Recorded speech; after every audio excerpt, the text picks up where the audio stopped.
Bang, tadi tengok apa bang ni? Ni ada apa? Apa yang abang terkejut ni? Ni sekarang ni dekat depan kita ni, kenapa terkejut?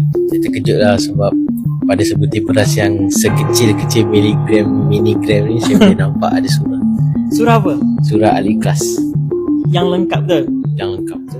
Betul Ini kalau tuan-tuan puan nak tahu, dekat dalam showcase ni ada artifak yang paling kecil, yang sangat-sangat kecil, iaitu sebutir beras. Kita nampak beras ni nampak macam besar beras ni. Sebenarnya tidak. Beras ni dia dah masuk dalam kapsul. Kapsul tu kita letak madu supaya beras ni terjaga. Beras ni ditulis oleh artis kaligrafi khat zaman Turki Uthmaniyah.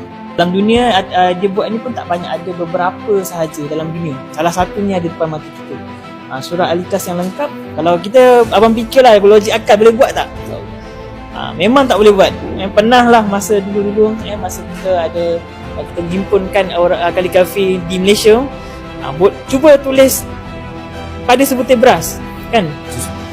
Yang paling perkataan yang paling boleh tulis pun ada satu perkataan je, tulis Allah. Tu je orang yang paling berjaya boleh buat.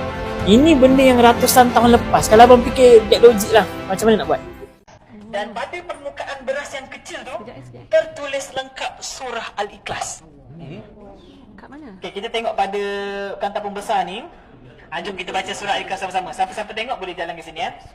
Bismillahirrahmanirrahim. Qul huwallahu ahad, Allahus samad, lam yalid wa lam yulad wa lam yakul lahu kufuwan ahad. Tengok dekat sini. Pakai mata pun boleh tengok. Alamak, kejap saya nak ambil dia. Mana dia? Macam mana dia boleh tulis kat beras? Beras ni pun dah masuk dalam kapsul, dah masuk madu supaya dia dapat terjaga. Ratusan tahun lepas Ini ditulis oleh artis kaligrafi khat zaman Uthmaniyah. Bila tu? Sebab gambar ada dekat share. Boleh. Orang tengah ambil video. Tapi dia ratusan tahun lepas lah. Ya Allah, cantiknya. Tak. I ambilkan video. Gambar. Okey. Dia jadi. Nanti kita pun tak nampak. Tak nampak. Dia kena zoom. Ambil kata kalau tak nampak. Dia kena zoom. Sekejap Sekejap ambil gambar. Senang gambar tak? Lain aja. Kami pendapat kami, pertamanya kami rasa penulisnya ada teknologi yang hebat, boleh tulis pada tempat yang sangat halus tempat. Yang kedua kami berpendapat bahawa penulisnya ada karomah. Karomah dan nampak tak? Nampak? Nampak Wawa ada, nanti Wawa hantar, okey? 20 sen.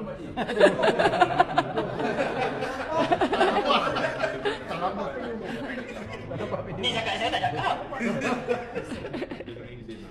Nampak tu? Nampak? Kalau tak nampak? Wawa nampak. Baik, jawab nampak.